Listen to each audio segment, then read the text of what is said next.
Hai adik-adik mahasiswa semua, jumpa lagi dengan saya Dr. Megasari Sitorus dari Departemen Anatomi FKUSU. Jadi saat ini kita akan mempelajari lagi vaskularisasi di daerah kepala dan leher.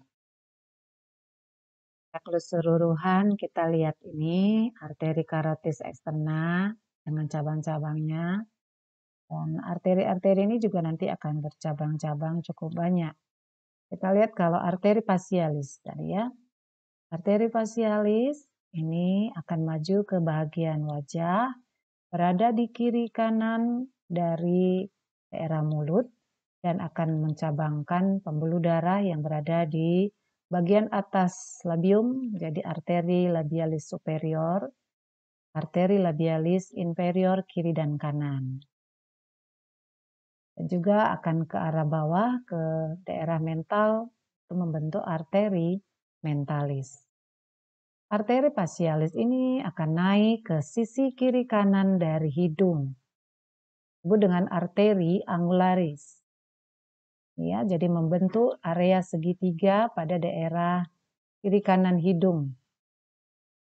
Dan dia akan berlanjut ke arah atas menuju ke sisi medial membentuk arteri dorsalis nasalis. Ini akan masuk ke dalam rongga orbita ya untuk berlanjut dengan arteri optalmika. Selanjutnya, arteri maksilaris. Arteri maksilaris ini berada di dalam dari tulang mandibula. Kita buka tulang mandibula. Ini ya.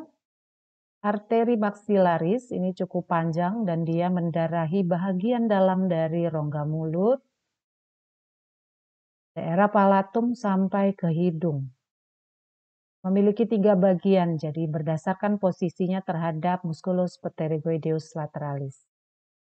Dan pembuluh darah yang bercabang dari pembuluh darah ini ada sekitar 15 cabang, cukup banyak.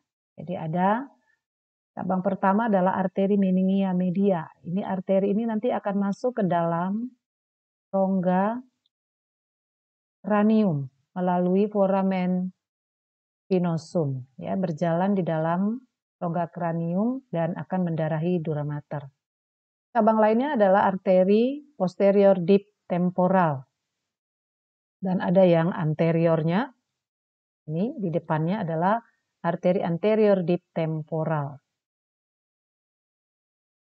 Yang mendarahi daerah mandibula untuk mendarahi bagian gigi bawah ini, daerah mandibula adalah arteri alveolaris inferior.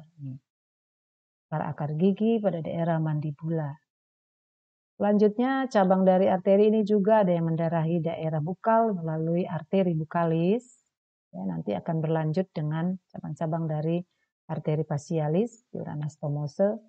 Selanjutnya cabang dari arteri maksilaris juga ada arteri alveolaris superior posterior. Selanjutnya ke arah mata, ini akan membentuk arteri infraorbitalis.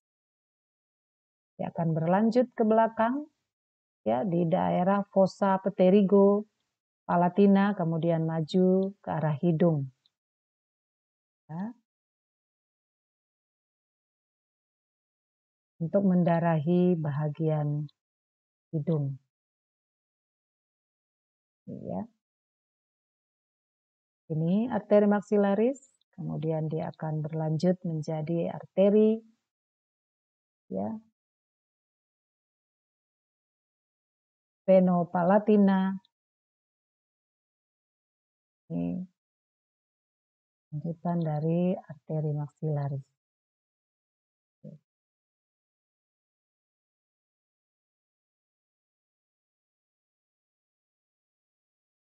Ini arteri alveolaris superior ya, bagian posterior. Kita lihat.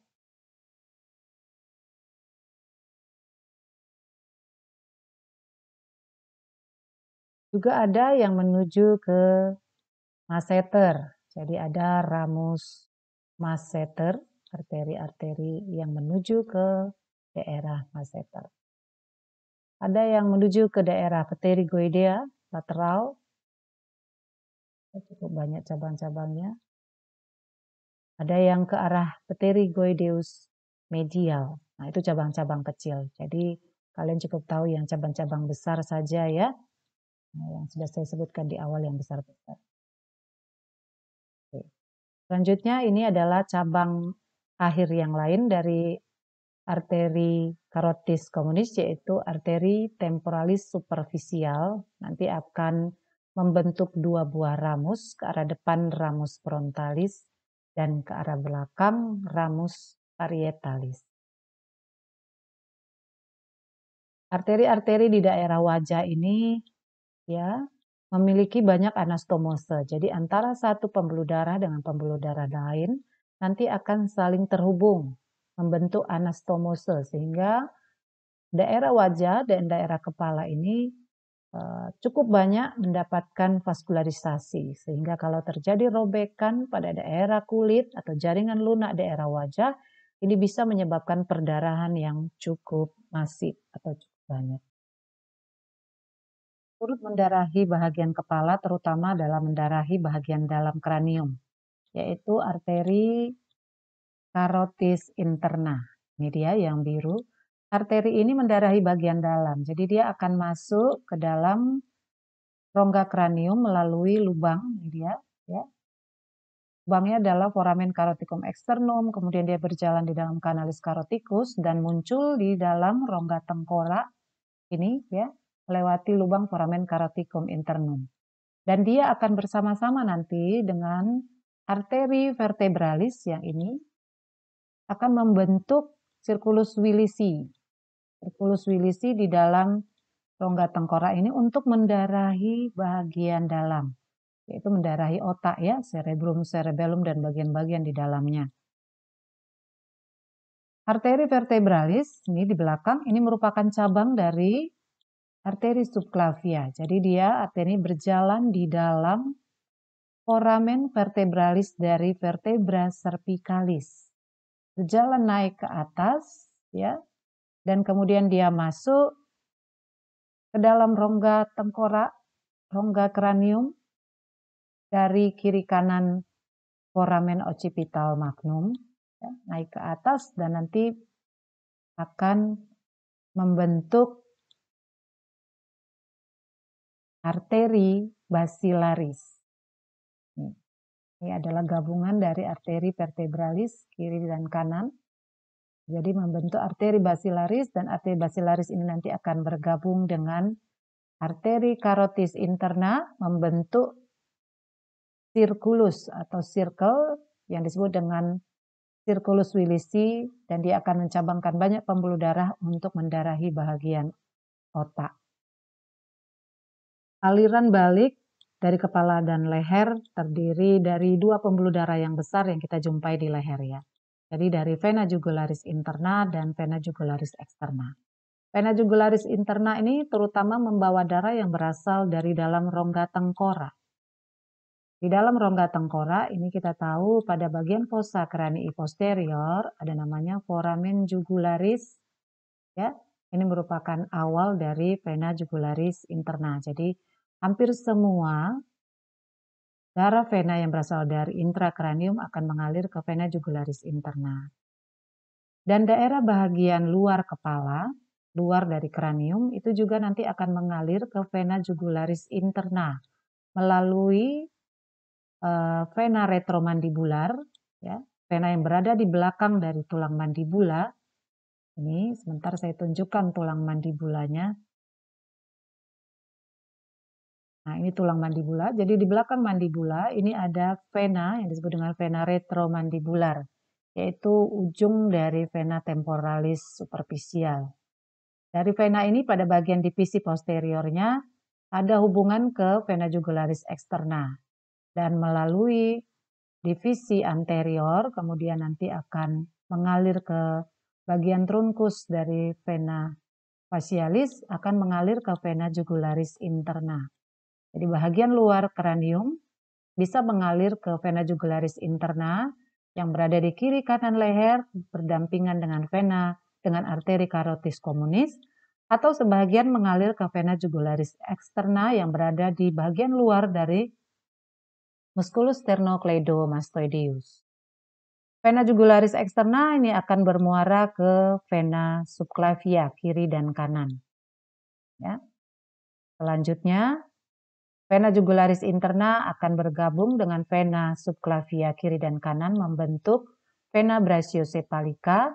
Selanjutnya dia akan membentuk vena cava superior dan masuk ke atrium dexter jantung. Demikian aliran pembuluh darah vena. Demikianlah adik-adik aplikasi mengenai praktikum pada kesempatan hari ini tentang vaskularisasi di daerah kepala dan leher. Semoga kalian dapat mengerti. Selamat belajar.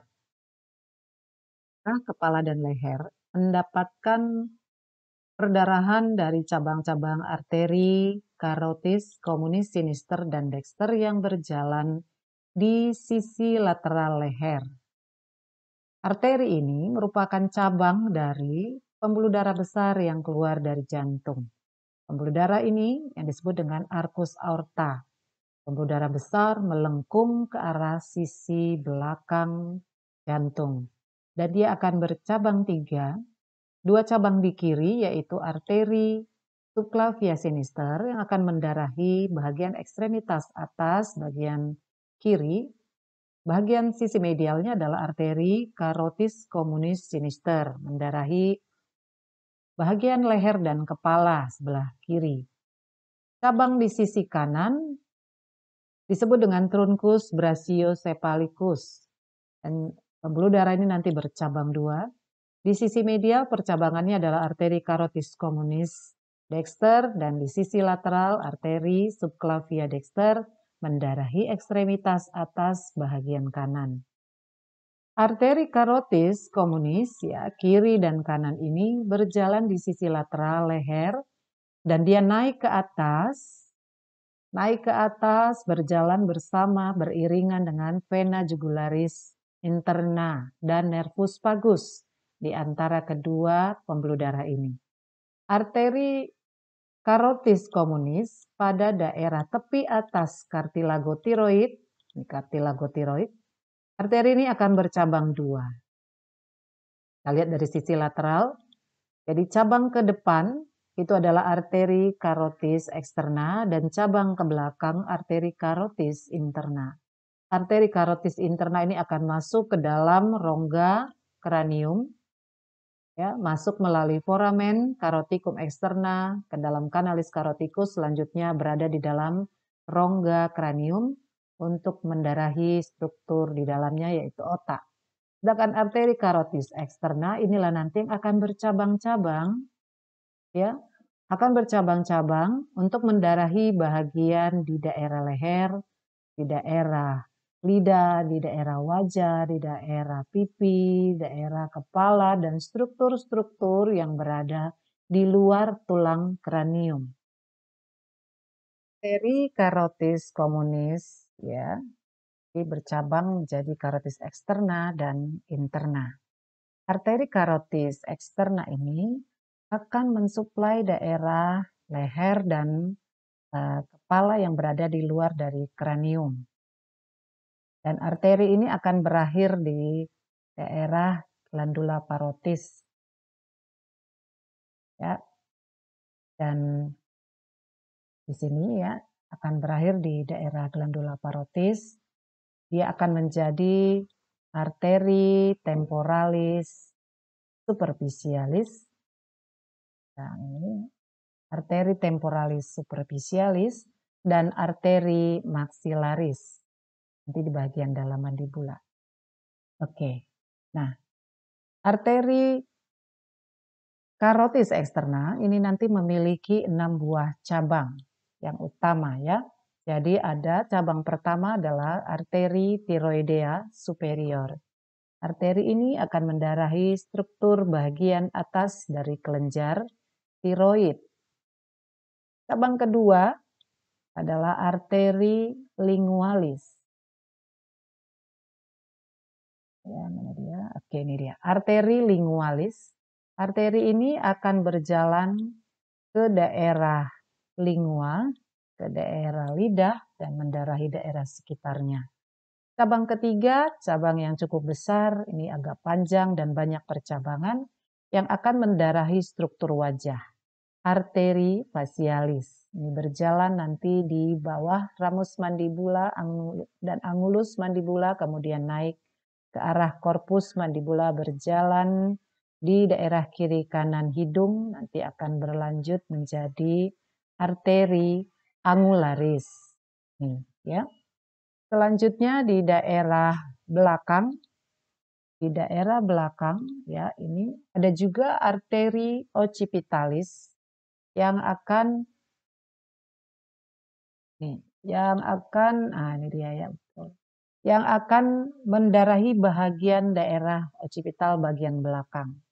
Di atasnya ada arteri auricularis posterior, mendarahi bagian auricula bagian belakang. Kemudian kita lihat ada satu lagi cabang kecil yang naik ke atas, yaitu arteri pharyngia ascendens. Arteri pharyngia ascendens. Jadi ada 6 cabang, yaitu arteri tiroidea superior, arteri lingualis di daerah lingua, kemudian ada arteri facialis, arteri occipitalis, arteri auricularis posterior, arteri pharyngia ascendens, dan akan berakhir pada 2 buah pembuluh darah besar, arteri temporalis superficialis, dan di dalam nanti ada arteri maxillaris yang besar, ya. Jadi kita lihat, kita keluarkan dulu bagian-bagiannya supaya kita lihat nampak pembuluh darah ini berada di bagian dalam. Ini dia arteri maxillaris, ya, cabang akhir dari arteri carotis externa. Arteri maxillaris bagian yang menuju ke daerah bagian dalam wajah, dan arteri temporalis superficialis yang berada di bagian sebelah lateral dari tulang temporal. Sebagai catatan ya, jadi arteri facialis, arteri maxillaris, dan arteri temporalis superficial ini merupakan cabang-cabang pembuluh darah utama yang akan memperdarahi daerah kepala. Jadi arteri maxillaris mendarahi bagian dalam dari wajah, sementara arteri facialis dan arteri temporalis superficial ini akan mendarahi secara umum, secara keseluruhan, hampir keseluruhan dari area-area superficial dari wajah.